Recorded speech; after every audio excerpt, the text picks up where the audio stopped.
get underway, and we'd like to welcome Sergio Garcia, 10-time PGA Tour winner, to the Safeway Open. Sergio, welcome. This is your first appearance here. So I guess we'll start with what are your first impressions of the Safeway Open, and particularly the Silverado Country Club golf course? Yes, Mark, like you said, it's my first time here. Always wanted to come and play here at Silverado and in Napa, and unfortunately, and obviously my wife wanted me to come and play and obviously bring her. But unfortunately, the time of the year, this year kind of changes a little bit, but in the past, usually we're in Europe, we're playing in Europe, so it's not easy. But I've obviously watched it a little bit on TV in the past, and I saw it today. Really nice golf course, just great visuals of the tees. Kind of a little bit different, but it kind of reminds me a little bit kind of like Torrey Pines or Riviera, those kind of looks of the tees and stuff. Beautiful trees, beautiful high trees, really amazing, some amazing oaks and cypresses and pine trees and stuff. So it's a very pretty course, and and it's in very good shape. There's been, obviously, it's been a really strange season for a lot of reasons, scheduling, etc. I know you missed the playoffs for just the second time in your career since the FedEx Cup has been instigated. Coming here, was there a decision in that because of missing the playoffs and wanting to get the season underway again? And how important is it? It probably doesn't even feel like a new season. How important is to get the season underway with a good performance here? Yes, it definitely would be nice to get some good mojo going. I feel like my game feels pretty good. It's just a matter of kind of getting things going in the right direction, getting the ball rolling nicely and kind of riding that good wave. But obviously not being able to make a playoffs made my decision easier to come here. If I would have at least play a couple of the playoffs, then probably would have taken a couple of weeks off getting ready to the US Open. But I didn't want to go into the US Open without playing for 4 weeks. So at least get a little bit of competition, energy going, competition like fluids coming into your body, and just like I said earlier, hopefully some good feelings, playing well, and get some good confidence going into Winford. Great. All right. We'll get underway. We'll take some questions. I'll just remind the media, if you have questions for Sergio, just type your name into the chat, and we'll call on you, and you can turn your video on and unmute yourself and ask your question. There's a possibility that we will have some Spanish content at the end, so we'll wait until the end for Spanish. But we'll start with Adam Schupak from Golf Week. Go ahead, Adam. Hi, Sergio. Hey, Adam. How do you describe the sky outside today? I'm just curious if you ever seen anything like that. Similar. I think when we played in Australian Open at the end of last year, they also had some fires close to where we were there near Sydney. So it's very similar to that. I guess it was a little bit dark throughout the day today, but it's kind of like a combination of clouds and smoke and a little bit of ash and stuff. But they're saying that the winds are supposed to kind of change, start blowing from the south, and it should blow all of these away, and then it'll be fine. But today was definitely a little bit cooler than it's been, and a little bit darker throughout the practice round. What have you been doing the past 3 weeks? A little bit of practice, enjoying the family, which is great. We've been spending a lot of time and playing with Azalea and little Enzo, and watching them grow, doing some things with Angela, with my wife in the house, and seeing some friends, and obviously playing a little bit of tennis and practicing a little bit. So it's been it's been good 3 weeks. Okay, and Mark mentioned you not making the FedEx Cup. How do you explain someone of your talents only having one top 10 in his last 18 tour starts? What's happened? Well, it's quite simple. I think it's a combination of obviously this season, well, it's a little bit different because I didn't really play that much. I think I played only 9 or 10 tournaments because of everything that happened. Because usually I start my season late. But obviously the last couple of years, some of my decisions when it comes down to equipment and stuff like that didn't help me. Obviously, it took some of my confidence away, and this year has been trying to find myself back a little bit, trying to find my feelings, my good feelings that I had in the past, and I feel like I'm starting to get there. I feel like I've been playing much better. I feel like I've been hitting the ball much better. I just need to tweak a couple little things here and there, and just get some good confidence going, some good things happening, and then I feel like I can start doing some beautiful things again, which I've done pretty much my whole career. And what do you need to take away from this week to feel good about Winged Foot, and what do you remember about playing there in 06? Well, I think, like I said earlier, just kind of keep working on the things that I've been doing, trying to make sure that it feels like I'm moving forward, that I'm getting a little more confident and a little bit more comfortable with everything that I'm doing.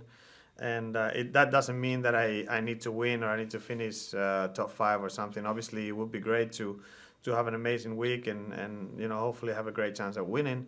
But at least if I see that I'm doing some good things and I'm able to do them throughout the week, there can be a good build up for next week. Where obviously it's a tough golf course from what I remember, and I've heard that it's in great shape, and I heard that if the weather stays good like it's been in New York for the past week or so, or a couple of weeks, it could be playing quite tough. So I've always enjoyed those kind of conditions. Thank you, Sergio. You're welcome.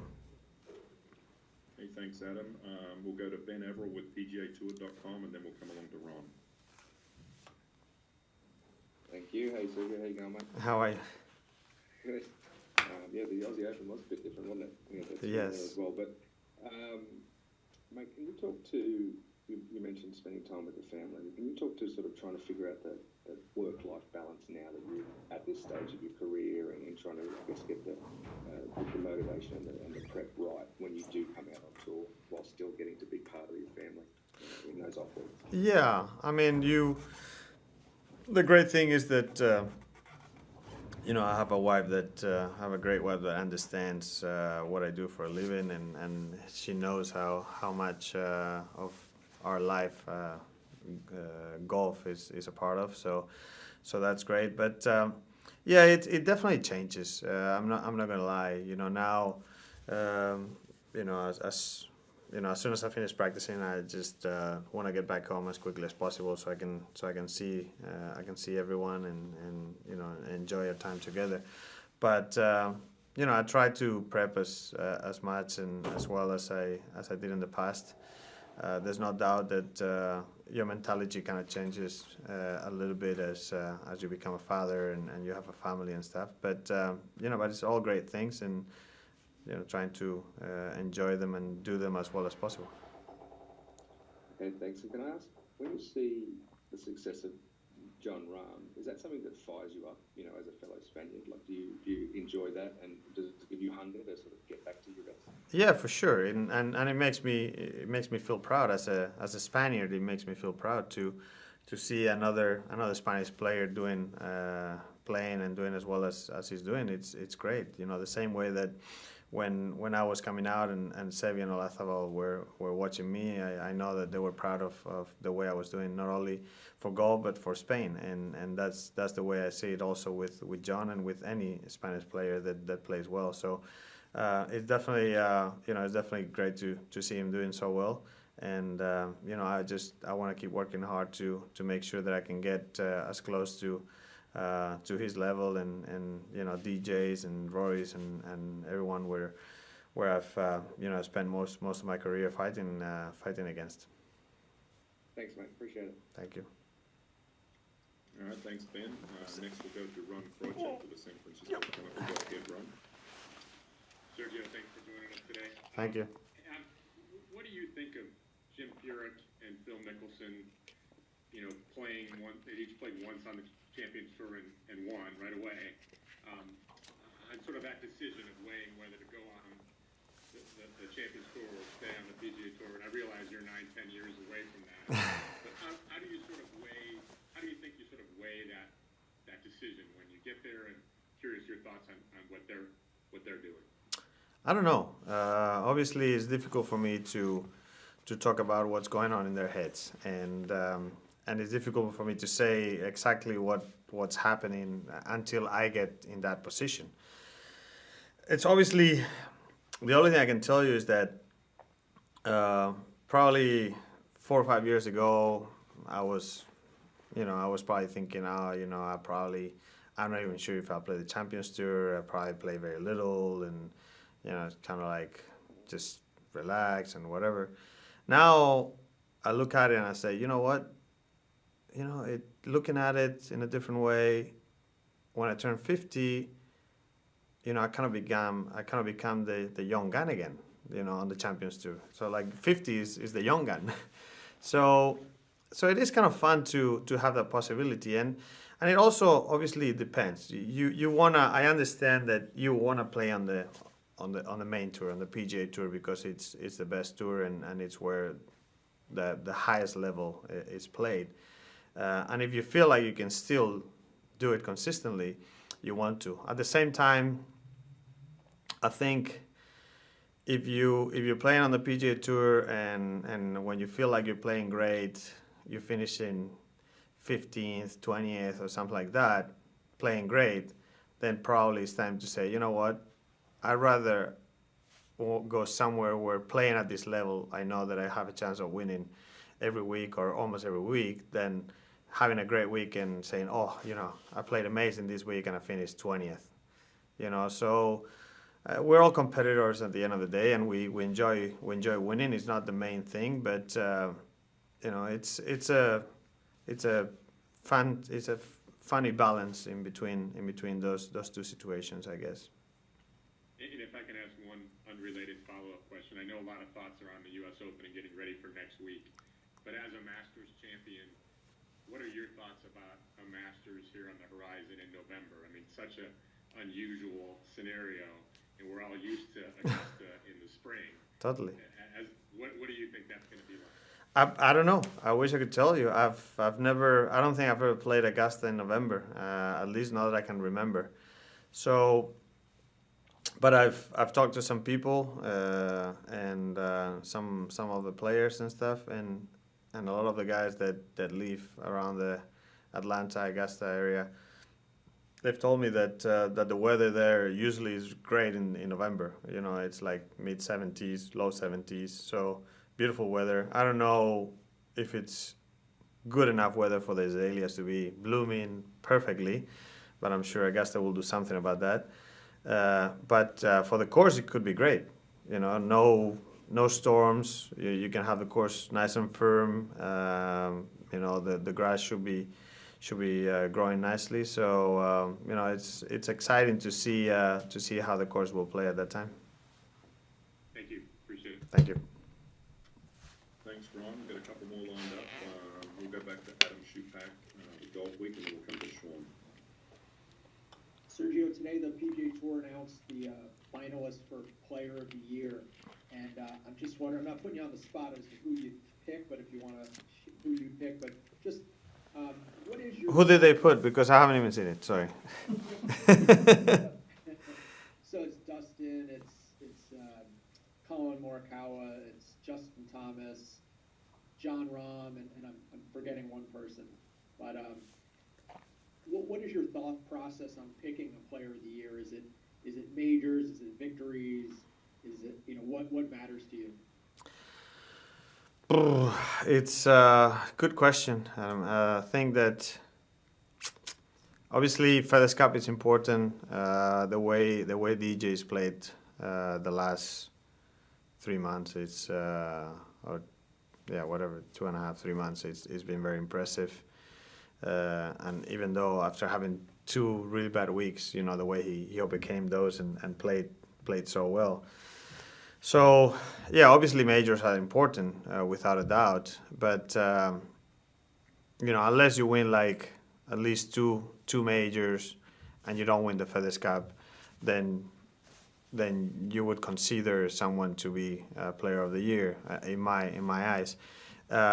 If I think Colin has had a great year. It's an amazing year. Would I pick him as Player of the Year? Probably.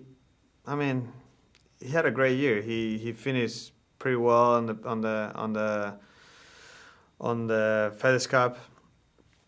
He could be a good contender. I obviously would have to go for DJ because the way he's played and throughout the playoffs and throughout the last 3 months more than anything.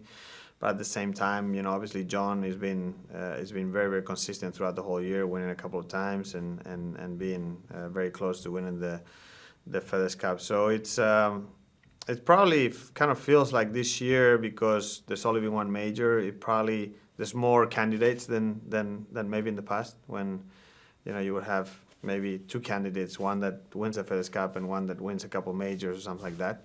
So it's a little bit trickier, I guess. And you mentioned earlier that your wife was very excited about coming out here. Is she, about the restaurant scene or the wineries or the spas? What's she all excited about? Yeah, a little bit of everything, but for sure, just a little bit of wine tasting, seeing some of the wineries, maybe a little bit of the food. So it's a beautiful part of the country. So I think we're taking advantage of because we haven't been here together, and I think I've been here once in, I don't know, maybe 20 or 20 something years. So it's nice to be able to go to a couple of wineries that friends own and kind of get a little tastings here and there. So we're able to do that yesterday, and we'll do a little bit today. So it's nice to enjoy that with your loved ones. Thank you. Okay, we'll just take one more question from Sean Cunningham with ABC Sacramento. Before we do, we'll just update the fifth player that was not mentioned was Webb Simpson as a nominee. So, Okay. Go ahead with your question, Sean. Cool. Hey, Sergio. Thanks. Just kind of along those lines, you're able to kind of enjoy Napa a little bit, but seeing these conditions, does it kind of spoil things a little bit to, come to a place that's usually so beautiful, but obviously so dark and gray and gloomy? A little bit, but it only spoils it if you want it to. I think at the end of the day, you can still really enjoy what Napa has to offer. So obviously the views are not what you usually see, but that doesn't mean that you can't do many other things that can bring you lots of joy and beauty. So we're just trying to make sure to do that, but hopefully, as we said earlier, hopefully the wind switches and it clears up, and then we can have the whole package. And you mentioned that experience in Australia with all that smoke. If the winds don't and it's just so smoky, how does that kind of affect you if you're a better part of a week in just conditions like this? Do you ever notice any kind of symptoms from it? You kind of feel a little bit on the eyes. Your eyes get a little itchy, a little. Maybe a little itchy, maybe a little fiery in a way. But I think that the most important thing is drinking a lot of water while you're out there on the course, making sure that when you shower and stuff, you kind of clean up nicely your nostrils and things like that. So that's all you can pretty much do. The good thing is that even though it's a little bit ashy, a little bit smoky, it's not like it doesn't smell super like in Australia. You could smell the burnt a lot more than here. I heard that like 92% of the fires are under control and stuff. So that's always a positive, and it just looks a little bit different than you're used to, but it's not it's not the worst thing.